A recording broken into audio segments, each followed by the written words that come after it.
CM Revanth రెడ్డిపై మాజీ మంత్రి హరీష్ రావు తీవ్ర స్థాయిలో ధ్వజమెత్తారు. బీఆర్ఎస్ ను మొలకెత్తనివ్వను అన్న రేవంత్ రెడ్డి బీఆర్ఎస్ గెలిచినా ఏం కాదు అన్నాడంటే ఆయన ఓటమిని ఆయనే ఒప్పుకున్నట్టేనన్నారు. కంచె వేసి తన ప్రభుత్వాన్ని కాపాడాలి అని రేవంత్ రెడ్డి రైతులను ప్రాధేయపడుతూ ఉన్నారని చెప్పారు. కరీంనగర్ బీఆర్ఎస్ విస్తృత స్థాయి సమావేశంలో పాల్గొన్న ఆయన వచ్చేది ఖచ్చితంగా బీఆర్ఎస్ ప్రభుత్వమే అని ధీమా వ్యక్తం చేశారు. ఏ కేసీఆర్ మళ్ళా గెలిచినా కూడా ఏం చెయ్యడు అంటుండు.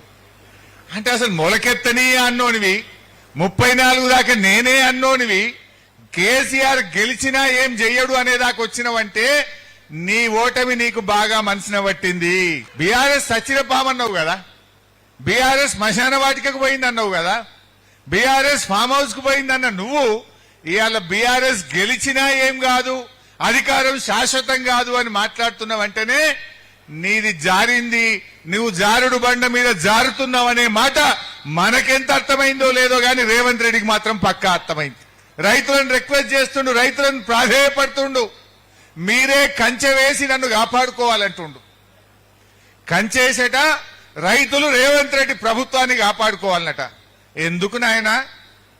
రైతులను మోసం చేసినందుక, రైతులను అడుగడుగునా వంచినందుక, రైతు డిక్లరేషన్ లో ఒక్కటి కూడా అమలు చేయనందుకు నిన్ను కంచె వేసి కాపాడుకోవాలన్నా రేవంత్ రెడ్డి అని నేను అడుగుతా ఉన్నా.